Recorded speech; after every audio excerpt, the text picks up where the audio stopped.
Hello everyone, welcome to my channel. I am Josna. Hope you all are doing great. You all might be knowing one thing that in our body there are trillions of cells which work on different mechanisms every single second. Right from energy production to waste management. Every function is organizedly organized by the organs of our body. It will be a wonderful journey to enter into this biological world. Before entering into the session, I have a question for you all. Are you a student who is interested to learn biology but facing little difficulties while studying? If your answer is yes, then you're at the right place. I have few tips for you which will help you to give your best in your academics. Let us start with the session.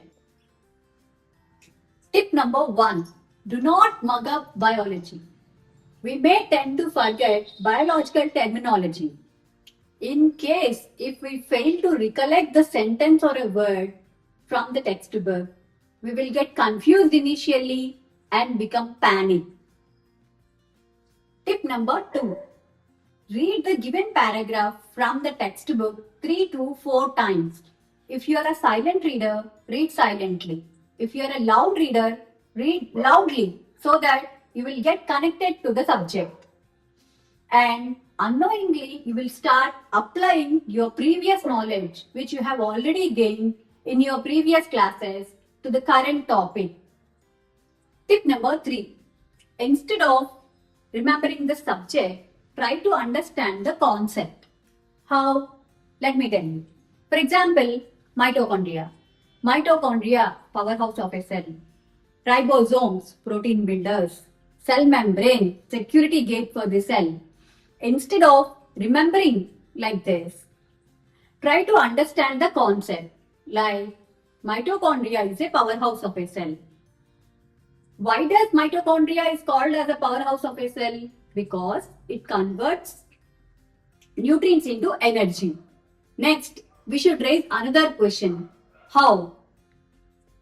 How does mitochondria converts nutrients into energy? Through a process called cellular respiration. If we ask questions like this and try to find out answers by ourselves, we will deep dive into the subject. If we practice studying in this way, at one point, we will be able to explain the concepts to your juniors as well. Tip number 4. Do not skip any sentence or a word from the paragraph which you are reading from the textbook. Instead, refer to biology dictionaries. Note down the terminology into your notebook and try to find out the meaning from the biology dictionaries which are already available in the internet.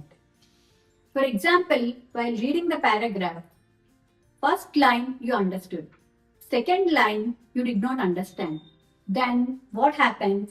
You may tend to give an outlook for the entire paragraph and you may not be interested to read the topic and leave it for choice. Let it not happen. Sit with the subject, refer to the dictionaries, dive into the subject and come out as a proper learner. If you follow these tips while studying biology, you will be able to understand the logic behind the biological questions being asked in any competitive examinations so that it will be very easy for you to become masters in biology one day. Cell biology. What is this cell? Many times we come across this kind of terminology like learn from cell level, understand from cell level, especially in biology. Red blood cells, white blood cells, nerve cells, bone cells. What is this cell?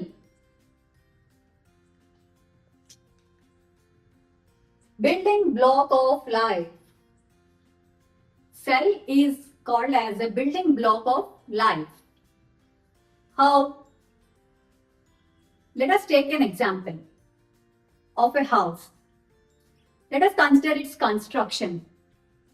What is the basic unit used in the construction of house?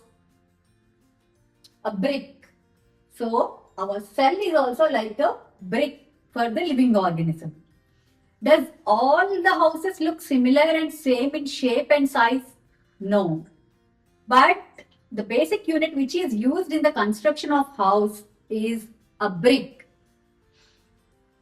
Let us come back to the example of construction of a house. How does a house get constructed? Brick by brick, we assemble initially and construct a wall. After connecting 4 walls, we make a room. By making partitions, we attach rooms together and make a house.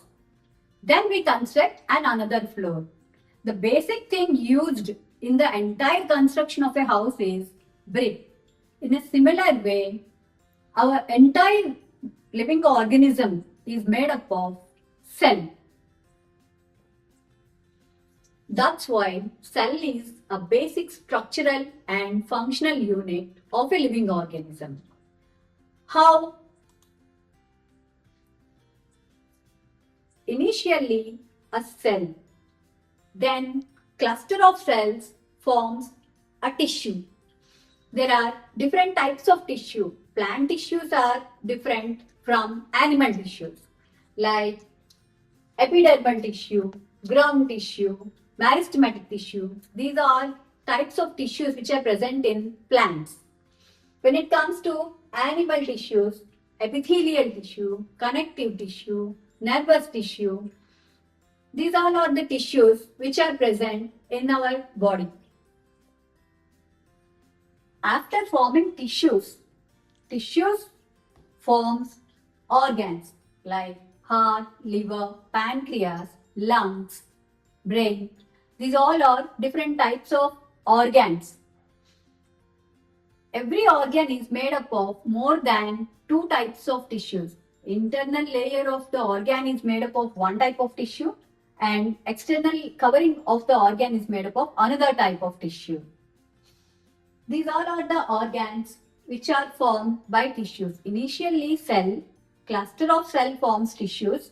Tissues form organs. Now, organs. After formation of organs, organs come together and form an organ system in order to perform a specific function, like digestive system, reproductive system, respiratory system, like that. Cardiovascular system. Here I have taken an example of respiratory system. Like, what are the organs involved in this respiratory system? Nasal cavity, pharynx, larynx, trachea, lungs, diaphragm. These organs all together come and perform a specific function called respiration, inhalation and exhalation. Every system has its own unique function. After formation of organ systems, all systems work together and forms a complete living organism. That's why cell is called a basic structural and functional unit of life. Cell is a fundamental unit of life. All the processes in the body has been taken care by a cell. How did we came to know about cell? In 1665, Robert Hooke, named scientist, observed slices of cork under a microscope. What did he observe? He observed cell structure and alignment in this way. This structure is similar to that of brick wall, separated by a small partition. These are like bricks arranged to the construction of a wall. He observed partition boxes in the cork slice. Cells are separated from one another by a partition. Can you count the number of cells present in our body? It can be an animal or a big tree, a human body. We cannot count because there are trillions of cells which are present in the entire living organism. You know how many types of organisms are present in this world? Unicellular and multicellular.